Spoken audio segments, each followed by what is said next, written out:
in this matchup that I think that you just ride this guy until he proves you otherwise. Mm-hmm. You got to go with Ilia Topuria. Yes, you got. Jai Herbert is a great fighter. I don't want this to be taken as I'm sliding Herbert by the slightest. But Ilia Topuria might be the best featherweight prospect on the entire roster.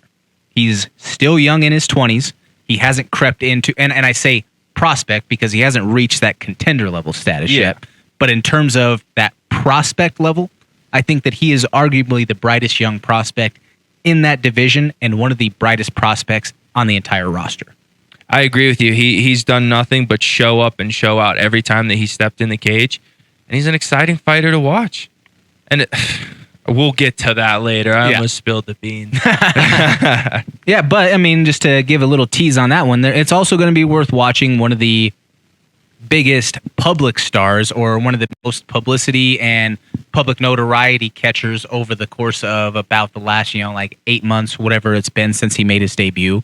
Paddy Pimblett is going to be on the card. Paddy! And just like we talked about, though, on this program, Josh, that it was supposed to be against Jared Gordon. That's what Dana said. That's what Dana said. There were no offers, there were no contracts, nothing in place.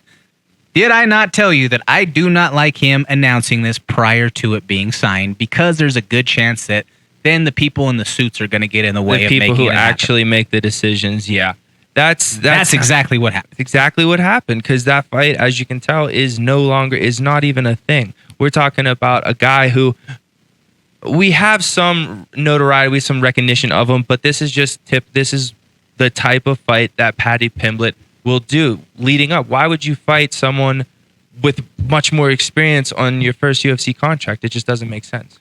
Totally agree. Thank you so much for watching. Please hit that like, share, and subscribe button. That helps us continue to produce this original MMA content and bring it for you every single week. Tune in to the MMA Plug presented by DenverSportsBetting.com on 98.1 FM, Mile High Sports Radio on Wednesday nights from 6 to 7 p.m. or live stream at DenverSportsBetting.com/radio.